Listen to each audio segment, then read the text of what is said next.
Welcome back to Hannity, the language of the left. It reached a new low this weekend when NBC News host Melissa Harris Perry pulled the race card and likened the term Obamacare to the N-word. Now, she blamed wealthy white men for coining what she called a derogatory term and accused them of using it as an attack against the president and his race. You have to see it to believe it. Take a look.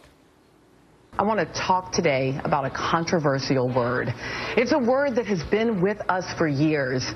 And like it or not, it's indelibly printed in the pages of American history. A word that was originally intended as a derogatory term, meant to shame and divide and demean. The word was conceived of by a group of wealthy white men who needed a way to put themselves above and apart from a black man, to render him inferior and unequal, and to diminish his accomplishments. President Obama has been labeled with this word by his opponents. And at first, he rose above it, hoping that if he could just make a cause for what he'd achieved, his opponents would fail in making their label stick. But no matter how many successes that he had as president, he realized there were still many people for whom he'd never be anything more than that one disparaging word. A belief he knew was held not just by his political opponents, but also by a significant portion of the American electorate. And so he decided, if you can't beat him, you got to join him. And he embraced the word and made it his own, sending his opposition a message they weren't expecting. If that's what you want me to be, I'll be that. Y'all know the word that I'm talking about. Obamacare. All right, here with reaction to this much more, former New York City Mayor Rudy Giuliani. You know, I thought of you when I heard this, not because of what's said here, right, but because when you tried to turn New York around and end crime and the murder rate, you were eviscerated in the press. Absolutely.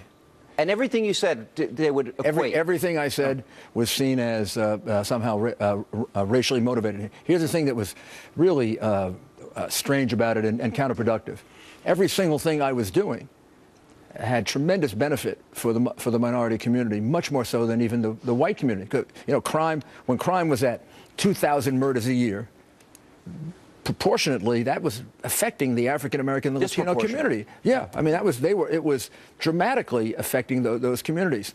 And when that number went down by 65%, the lives that were saved were primarily African American lives and to some extent Latino lives. And I'll tell you, all these characters, these commentators are one thing, but when you go talk to people, they are enormously appreciative of it. Yeah. On an individual when I do town hall meetings every month. I would go into a community that had a lot of crime. They were begging me for more cops. Forget stop and frisk. Forget civilian complaints. They wanted more cops. How about more cops? I want to look down the road a little bit, because now if you say Obamacare, I guess that's a banned word. No, that's crazy. We got to really stand up to that. That's ridiculous. It's ridiculous. Romney Care? What was that, anti-Mormon? Yeah. Romney Care is anti-Mormon? Hillary Care? What was that, anti-woman? You know, it's anything, but this is a problem that I think that conservative candidates, and I want conservatives to win, face, that they're anti-woman, they're anti-minority, anti-Hispanic, but that's they want to kill old people, they want to kill children, and they don't care. This is pure propaganda. It is absolutely outrageous, and I believe it's racist. I believe what they're doing is racist. Obamacare is a neutral way to describe a program that, after all, is the president's centerpiece program. We use terms like Nixonian, Clintonian, right? But don't you think Romney Care, Hillary Care? Don't you think the demonization... Nothing racial about it at all. Granted, but don't you think the demonization, especially in campaigns, that this tactic, there's a reason they bring it up every election cycle. It works because we never, we don't stand up to it. No. I wouldn't be surprised if some Republican goes and apologizes, doesn't want to use the word Obamacare at this point. It's absurd. They're the ones playing racial politics. When you try to make something racial out of the description Obamacare, which, after all, the president himself has used, he's proud of his program. I mean, we know his program is awful. Even now? Well, he claims to be proud of his program. But this is a question of a program that was an ill-conceived program, just like Hillary's program was ill-conceived. Hillary was lucky it never got passed. If that had passed, Hillary wouldn't be running for president of the United States at any point. You know, before we came on the air, we were talking about, you recently got briefed. You're still in the security business, for those that don't know. Yes, right. On the situation in Iran. As I understand, the new president of Iran may actually meet Obama. They may run into each other at Mandela's funeral. Yeah, I don't think we realize how damaging this agreement is, this so-called interim agreement, because it did two things that aren't interim at all. First of all, it recognized the regime. By reaching an agreement with the regime, you bless them, you recognize them. We should be for regime change in Iran. If you take out Mubarak, Gaddafi, and you want to take out Assad, how can you justify not wanting to take out the mullahs, who are worse than all three of them combined, and have killed more Americans than all three of them combined?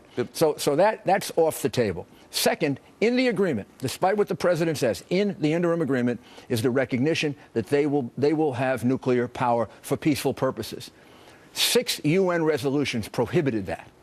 6 UN resolutions understood that. We're never going to be able to tell whether they can just easily move over to becoming a nuclear power if they can enrich uranium to the extent that they can use it for peaceful purposes. And finally, I spent the weekend with many, many knowledgeable Iranians who know everything about what's going on there. They don't need the peaceful use of nuclear power. This is an oil-rich, natural gas-rich country. The last thing they need is nuclear power. So this is a total phony. And for our president not to get it is frightening. You know what's worse, too, is we don't even have access to all of the facilities, only the ones they've determined that we have access to. And they are doing everything they can to wipe out the MEK, which is the group that I work with. The MEK was the source of our information in 2002 that Rouhani was lying to us back in 2002. Wow. They were the source of the information in 2006. Last question. Do you think they were lying to us? Do you think Israel has any other option, because I don't see one, than to take out these sites with or without U.S. approval, support? Sean, that's a tough decision. I don't think they have a choice. Well, it's a tough decision because, number one, I'm not sure that it can be effective. I don't know the military capacity of Israel and whether they could really be effective in doing it. And even if they could be, at this point, they'd be so ostracized, that would be a tremendously heavy burden. In order to do that, they're going to have to develop some pretty strong relationship with Saudi Arabia. They seem to be doing that. With the Emirates, with Jordan, where I think you have an equal amount of fear. To some extent, Turkey, although they're going to probably be a little less open about it. I think Turkey has a tremendous amount of fear about what's going on there. This could have to be a very intricate. You know what bothers me? You know this about the Saudis. Our government doesn't seem to, but they always play both sides to the middle. The Jordanians, they play both sides to the middle. You don't have an honest broker there that can come out against the radicalism and the rise of radicalism for fear there may be repercussions. So they work behind the scenes to supposedly help. I think at this point the Saudis are so worried about an Iranian domination that the Saudis have been very, very vocal. Look, they turned down a position on the UN Security Council in order to protest this. That's a pretty darn strong statement to make. So I think there's a way for Israel to put something together, but it's extremely delicate and very, very hard. And I think Prime Minister Netanyahu has been put in a terrible position. Why we, as America, make life so difficult for our friends and so easy for our enemies is something that you can't explain. Inexplicable. You can't explain, but it's certainly enormously counterproductive to a foreign policy that just about doesn't exist anymore. All right, Mr. Mayor, good to see you. Thanks for being with us. And coming up, a group of illegal immigrants has filed a lawsuit demanding in-state tuition in the state of Georgia. Will they succeed? Should they succeed? We'll check in with Bob Beckel, Andrea Tantaros. They're here to debate the case. And Larry the Cable Guy, get her done. He returns to the big screen. So we'll get a sneak peek of his new movie and what he thinks of Obama. And don't forget, log on to our special companion site. We always want to hear from you. HannityLive.foxnews.com, on Twitter at Sean Hannity. And comment on the show and anything else that's on your mind. Straight ahead. Honestly, my kids are hard to impress. So I got the Windows Nokia tablet. It's, well, impressive. It's got the brightest HD screen, super fast 4G LTE, so my son can play games and movies almost anywhere.